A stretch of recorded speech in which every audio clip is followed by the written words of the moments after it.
Prince Aimé, bonjour. Bonjour. Bienvenue chez nous. Merci. Ouais. Alors, aujourd'hui, on va un peu parler de toi, de ton parcours, de comment tu te sens actuellement. On est d'accord? Ouais. Super. Ok. Comment tu vis cette renaissance depuis le début de tout ce qui se passe là? Comment tu vis cette renaissance? Ouais, je le vis. Je vis cela avec beaucoup d'humilité et positivement parce que voilà, c'est la récompense des longues années de travail et d'un travail qui a été correctement réalisé il y a de cela 21 ans aujourd'hui, qui a été déjà récompensé dans un premier temps entre 2004 et 2005. Et voilà, le bon Dieu a trouvé qu'il n'avait pas fini avec ce travail qui avait été effectué. Et voilà, Viviane est revenue sur la scène pour faire le chemin qu'il est en train de faire, que cela est en train de faire en ce moment. Donc pour moi, c'est à la fois un immense bonheur. Voilà, même si on rencontre aussi quelques difficultés pendant qu'on avance, je crois que il faut garder le positif qui arrive, c'est ça qui est le plus important. Moi, je pense que c'est important de le préciser parce qu'il y a des gens qui pensent que ce n'est qu'aujourd'hui que Viviane, par exemple, ou bien Prince Aimé perce. Pourtant, à l'époque, c'était déjà un gros son et il n'y avait pas que Viviane comme son de Prince Aimé qui avait percé. Oui, effectivement, il n'y a pas que Viviane que comme son de Prince Aimé. Il faut dire que Prince Aimé a quand même un album, un gros répertoire. Donc, Prince Aimé, c'est un artiste de décennie au Cameroun aujourd'hui. Prince Aimé a fait des chansons telles qu'Ami Handicapé, telles qu'Aller les Lions, qui figurent dans l'album de Viviane, qui était un album de 8 titres. Et ces chansons ont été tellement appréciées du public camerounais, du public africain entre 2004 et 2005. J'ai dû remporter également plusieurs distinctions à travers ces chansons. Maintenant, il faut dire que Viviane est restée la chanson fétiche, la chanson préférée de mon public. Parce que voilà, c'est la prémisse de mes chansons, c'est mon premier bébé. Et voilà, le bon Dieu a trouvé que c'est à travers Viviane qu'il bénira ma carrière. Super. Alors, en 2010, tu rejoins le centre des handicapés à Buea.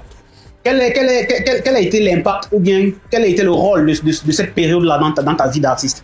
Oui, il faut dire que je n'ai pas rejoint le centre des handicapés en 2010 parce qu'en 2010, j'avais déjà 25 ans, donc j'étais déjà un homme, un monsieur. D'accord. Je suis allé au centre des handicapés quand j'étais encore tout petit. D'accord. Je n'avais que 11 ans quand je suis allé au centre des handicapés. Ok. Et c'est là où j'ai fait mes études, le peu de langage que j'utilise, c'est là-bas que j'ai appris à le parler. Okay. Donc, je suis sorti de ce centre en 2002 et j'ai passé un an dans les rues de Douala et de Yaoundé à jouer ma guitare dans les cabarets, etc. Et c'est fin 2003 que finalement, je vais sortir Viviane après avoir frappé à plusieurs portes et après avoir parcouru un chemin important au niveau de la rue, des bus où je jouais, des cabarets, etc. Maintenant, pour parler de l'école des handicapés de Buea, il faut dire que oui, effectivement, ça m'a beaucoup apporté, comme cela a apporté également à tous les handicapés. Donc, ça m'a permis de développer un talent qui était déjà là. Ça m'a permis aussi de pouvoir structurer mes textes, parce qu'il faut dire que je chantais, mais je chantais des trucs qui n'avaient pas vraiment de sens. Donc, à partir du moment où je pouvais lire et écrire, je pouvais maintenant structurer mes textes. Je pouvais vraiment faire un texte qui avait un sens, où on pouvait suivre le texte du début à la fin et savoir qu'est-ce que je voulais dire et le corps du sujet et la conclusion. Donc, voilà, je peux dire que c'est ce que ça m'a apporté sur le plan professionnel. Et je pense que c'était aussi une école où les gens faisaient un peu de la musique à droite, à gauche. Donc, je crois que ça aussi, ça a favorisé et c'est allé dans mon sens parce que je faisais déjà pas mal de trucs. Donc, ça m'a beaucoup encouragé également. Super. Et Frère, comment tu peux aussi regarder une vidéo sans t'abonner? Abonne-toi. Surtout, clique sur la cloche de notification. Ça, c'est la page de Buzz. Si tu veux être au courant des buzz et toutes les actualités au 237, abonne-toi et clique sur la cloche de notification. Partage aussi pour m'encourager. Surtout, si tu as quelque chose à dire, papa, lâche un commentaire. De là jusqu'à aujourd'hui, quelle est la place qu'occupe la musique dans ta vie réellement?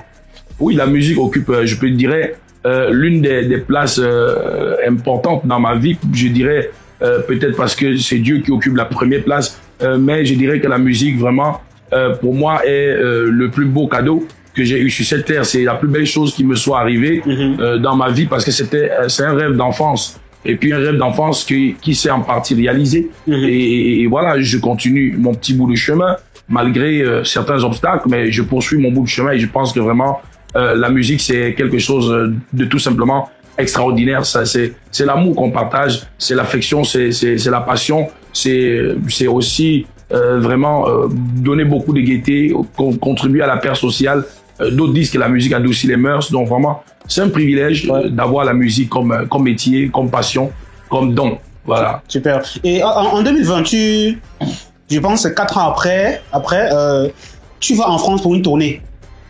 Alors, comment ça s'est passé cette tournée? Est-ce que ça a été un échec ou bien une réussite?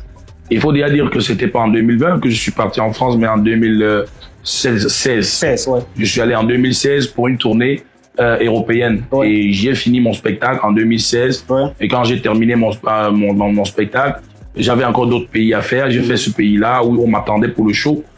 Sauf qu'après, j'ai eu des amis qui m'ont encouragé qu'il fallait rester parce que non seulement en tant qu'handicapé, je pouvais facilement obtenir mes papiers, ce qui devait me permettre de faire des allers-retours, de revenir au Cameroun et de repartir sans problème en France si je voulais ou dans d'autres pays européens, ce qui pouvait être un avantage pour moi de ne plus peut-être prendre le visa pour aller dans certains pays pour mes spectacles. Et aussi, mais ce qui m'a vraiment fait rester, c'est que j'ai été encouragé de ce qu'on pouvait m'opérer les yeux et me permettre de retrouver une partie de ma vue parce que la médecine de ce côté était très avancée. Donc c'est comme ça que j'ai accepté de rester un moment, sauf qu'en restant, j'ai dû faire face aux réalités de la société, le logement, le manger, le travail, etc. Il fallait vivre. Et du coup, j'étais confronté aux difficultés de cette société-là. Pour ceux qui ne sont pas encore intégrés ou alors qui ne sont pas en situation légale. Donc du coup, voilà, je suis resté et j'ai eu pas mal de difficultés. Est-ce que ça a été un échec? Je dirais non, parce que ma tournée avait réussi. Et puis bon, je suis resté pour d'autres raisons que la musique. Maintenant, en restant, j'ai eu voilà quelques difficultés et à un moment